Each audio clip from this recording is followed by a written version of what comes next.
Sydney yang mendengar itu hanya bisa diam dan berdoa dalam hati. Kemudian Sydney mendengar seseorang yang memanggil namanya. Tiba-tiba muncul sosok Ghostface yang mencoba untuk membunuh Sydney. Namun Sydney berhasil lolos. Lalu murid yang menggunakan kostum Ghostface tadi dipanggil Pak Kepsek. Di sini Pak Kepsek marah dengan dua murid ini karena ulahnya yang telah menggunakan kostum pembunuh yang telah membunuh teman-teman mereka sendiri. Dan Pak Kepsek langsung mengeluarkan mereka dan dua murid ini protes yang katanya itu tidak adil. Lalu Pak Kepsek mengancam dua murid ini akan mengeluarkan isi perut mereka lalu menggantungnya di pohon. Dan di sini gue jadi seuzon dengan Pak Kepsek, yang mana sepertinya Pak Kepsek lah pelaku pembunuhnya, yang mana kalimat yang diucapkan sama seperti kejadian sebelumnya pada korban pertama, yakni Casey dan Steve. Oke, lanjut. Kemudian pihak sekolah mengumumkan yang mana pengumuman tersebut adalah pengumuman yang sangat ditunggu-tunggu, yaitu diliburkannya sekolah. Lalu Stu mengajak Sydney untuk datang ke pestanya malam ini. Sementara itu Pak Kepsek yang masih berada di kantornya dibunuh oleh Ghostface. Dan di sini gue menduga kalau yang membunuh Pak Kepsek adalah dua murid tadi. Tapi ini hanya dugaan. Oke, lanjut ke cerita. Sebelum berangkat ke pesta, Sydney dan Tatum membeli makanan.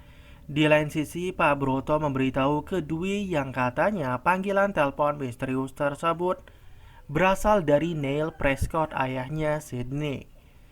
Lalu Pak Broto kembali mengatakan kalau besok adalah hari peringatan ibunya Sydney yang telah 1 tahun meninggal. Kemudian lagi-lagi Pak Broto mengatakan akan menutup jalan sekaligus ngeronda malam ini dengan tujuan untuk menggerebek pelaku pembunuhan. Tapi kalau Ghostface tersebut tidak muncul sampai pagi, maka Pak Broto beserta pasukannya akan mencari dari rumah ke rumah. Dan di sini Pak Broto meminta Dwi untuk terus mengawasi Sydney dimanapun berada. Di sini gue kembali menduga-duga kalau memang ayahnya Sydney lah pelaku pembunuhan tersebut. Dan kali ini sepertinya dugaan gue benar.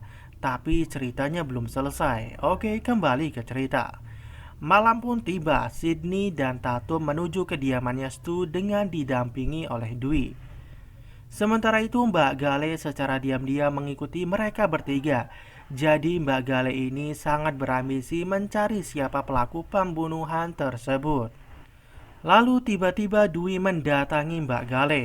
Di sini Dwi menanyakan mengapa Mbak Gale di sini dan Mbak Gale mengatakan kau tak pernah tahu kapan dan di mana sebuah cerita akan berhenti.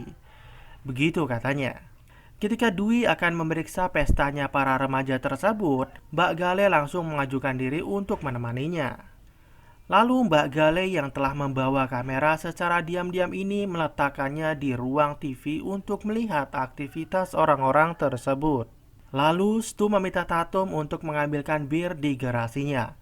Akan tetapi, ketika Tatum akan keluar dari garasi, muncul Ghostface. Awalnya, Tatum menganggap kalau itu adalah Randy.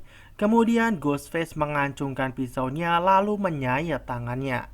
Ghostface mendapat perlawanan sengit dari Tatum hingga akhirnya Tatum meninggal ketika dirinya mencoba keluar dari lubang yang kecil ini. Ketika beberapa orang di pesta tersebut telah membubarkan diri, tiba-tiba Billy muncul.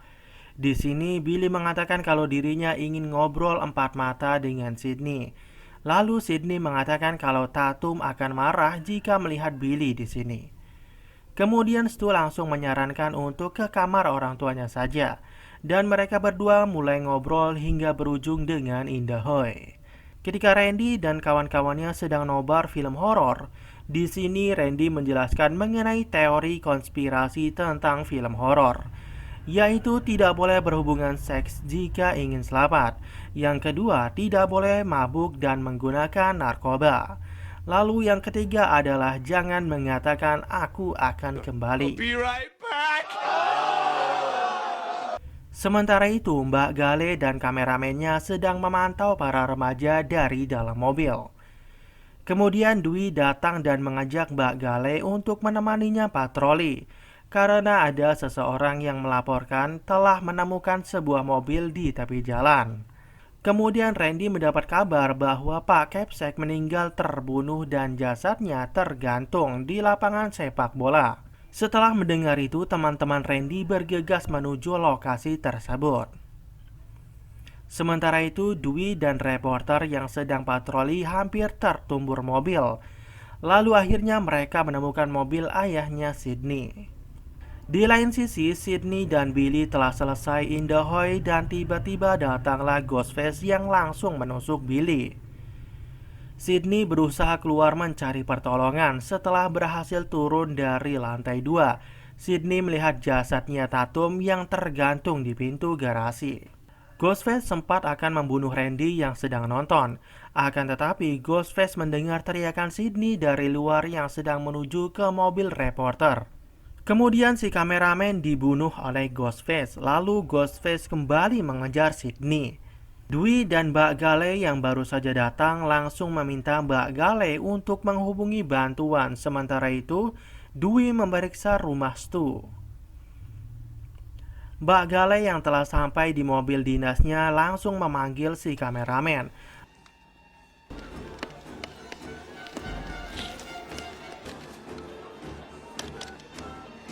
Secara tiba-tiba Randy muncul hingga membuatnya terkejut dan secara refleks langsung memukul Randy dengan telepon. Lalu Mbak Gale langsung menyalakan mobil dan dirinya terkejut setelah melihat kaca depan mobilnya berlumuran darah dan ditambah lagi muncul mayat si kameramen dari atap mobil. Dan tentu saja itu membuat Mbak Gale menjadi panik. Dan ketika Sydney muncul dari balik semak-semak, Mbak Gale langsung membanting setir hingga belasak keluar lintasan dan menumbur pohon. Lalu ketika Sydney mencari Dwi, ternyata Dwi sudah tertusuk pisau di bagian punggungnya. Dan lagi Sydney kembali dikejar oleh Ghostface. Ketika Sydney akan menghidupkan mobil, ternyata kuncinya sudah diambil oleh Ghostface.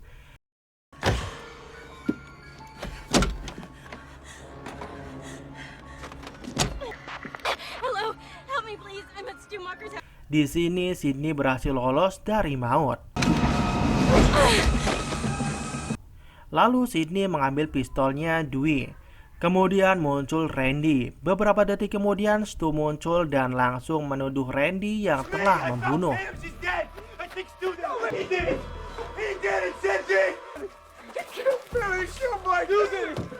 Di sini Sydney dibuat bingung oleh Stu dan Randy yang saling tuduh-menuduh. Lalu Sydney masuk dan menutup pintunya. Tidak lama kemudian Billy keluar dan mendekati Sydney, lalu mengajak Sydney keluar. Dan juga Billy meminta pistol yang dipegang oleh Sydney. Sydney yang sudah percaya dengan Billy pun menurutinya. Kemudian Billy menembak Randy hingga terpental. Lalu muncul Stu sambil menggunakan alat pengubah suara ini. Nah, sekarang sudah agak cerah nih siapa pelakunya, tapi gimana nasib Sydney? Kembali ke cerita. Di sini Sydney berusaha kabur tapi Billy sudah menghalanginya, jadi Sydney tidak bisa berbuat apa-apa. Lalu Sydney menanyakan mengapa mereka membunuh ibunya. Jadi ternyata ibunya Sydney telah berselingkuh dengan ayahnya Billy. Dan itulah mengapa ibunya Billy cerai dengan suaminya dan meninggalkan anaknya yaitu Billy. Tapi kalau si Stu, gue nggak tahu apa alasan dibalik semua ini. Mungkin cuma ikut-ikutan.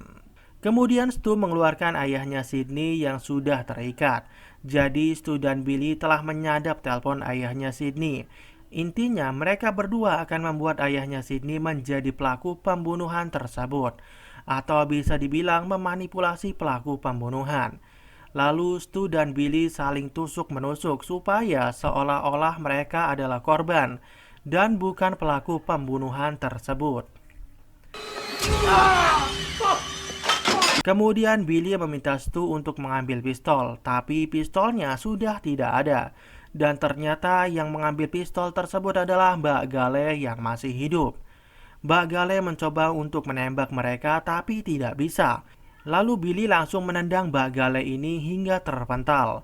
Kemudian Billy mengatakan kalau pistol ini tidak akan bekerja jika tidak menarik pelatuknya. Sementara itu, Sydney yang menyadari kelengahan Stu dan Billy langsung kabur. Lalu terdengar suara telepon dan ternyata itu adalah Sydney yang menggunakan alat pengubah suara. Dan kini mengancam balik Stu dan Billy kalau Sydney telah menelpon polisi. Dan tentu saja Stu dan Billy menjadi panik tidak terkendali. Billy meminta Stu untuk mencari Sydney, akan tetapi Stu sudah banyak mengeluarkan darah dan itu membuatnya menjadi lemas. Kemudian Billy mencari Sydney dan tiba-tiba Sydney langsung menusuk Billy sambil menggunakan kostum Ghostface. Tidak lama kemudian Stu langsung menyerang Sydney dan akhirnya Stu berhasil dikalahkan. In your dreams. Kemudian Billy kembali bangun dan langsung menyerang Sydney. Beberapa detik kemudian Billy ditembak oleh Mbak Gale yang ternyata masih hidup.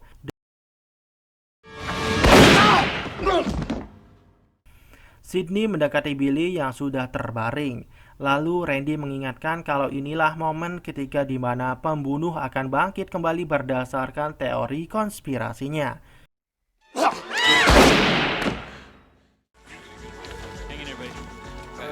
Setelah para polisi datang, Mbak Gale langsung melaporkan berita kejadian dengan kameramen barunya.